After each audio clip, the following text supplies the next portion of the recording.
코로나 바이러스 감염증 19 국내 발생 현황을 말씀드리겠습니다. 9월 7일 기준으로 국내 발생 신규 확진자는 108명이 확인되었고 해외 유입 사례는 11명이 확인되어 총 누적 확진자 수는 21,296명입니다.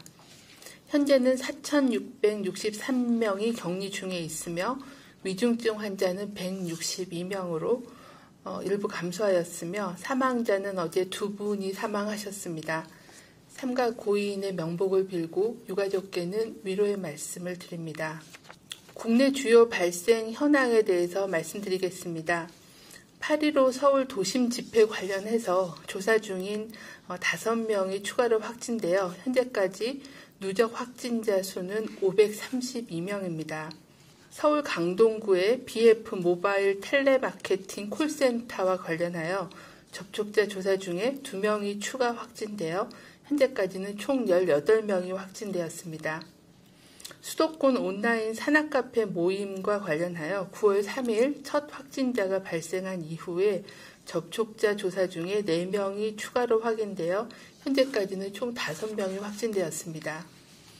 경기 부천 가족과 유진전기와 관련해서 8월 26일 첫 확진자가 발생한 이후에 접촉자 조사 중에 13명이 그리고 자가격리 중에 1명이 추가로 확진되어 현재까지는 총 15명이 확진되었습니다.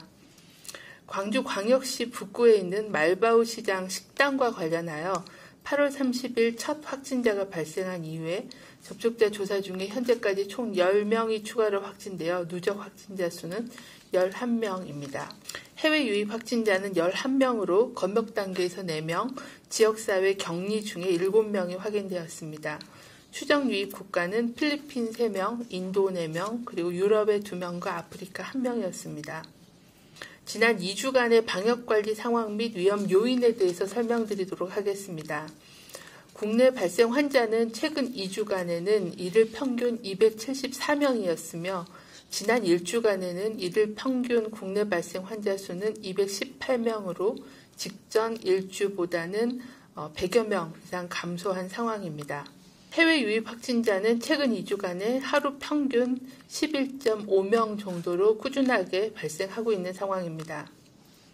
연령별로는 20, 30대 비중이 22.9%로 약간 감소하였고 반면에 60대 이상의 비중은 31.7%에서 34.8%로 60대 이상의 고령층에서의 확진자의 환자 비율이 계속 증가하고 있는 상황입니다. 최근 2주간의 주요한 감염 경로를 보면 국내 집단 발생과 관련된 경우가 44.5%, 그리고 선행된 확진자의 접촉자가 28.7%, 조사 중인 경우가 825명으로 21% 순으로 높았습니다. 중앙방역대책본부는 인플루엔자 예방 및 코로나19와 인플루엔자 동시 유행에 대비하기 위하여 전 국민 중에 1,900만 명을 대상으로 인플루엔자 예방접종 무료 지원을 시행합니다. 9월 8일부터는 생후 6개월에서 만 9세 미만 어린이 중에 2회 접종이 필요한 어린이부터 예방접종을 시작합니다. 또한 작년에 한 번만 맞은 어린이도 대상이 됩니다. 2회 접종을 해야 되기 때문에 다른 연령층보다 조금 일찍 접종을 시작한다는 설명드립니다. 올해 인플루엔자 예방접종은 작년까지 시행하였던 기존 대상자인 생후 6개월에서 13세 그리고 임신부, 만 65세 이상 어르신 외에도 만 14세에서 18세 어린이, 초등학교, 중학교, 고등학교 학생 연령이 모두 해당이 됩니다. 만 62세에서 64세 어르신에게까지도 무료 지원을 확대해서 실시합니다. 또한 올해는 그 예방접종의 대상자가 늘어남에 따라서 안전한 예방접종을 위해 대상 연령별로 예방접종의 시작 시점을 분리해서 연차적으로 시행을 할 계획입니다. 어린이 인플루엔자 무료 접종을 제공하는 지정 의료기관은 전국에 약 10,000여 개가 있습니다.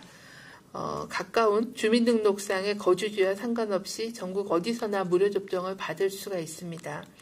의료기관마다 백신을 확보하고 있는 상황이 좀 다르기 때문에 사전 예약을 통해서 접종을 해주시기를 당부를 드립니다.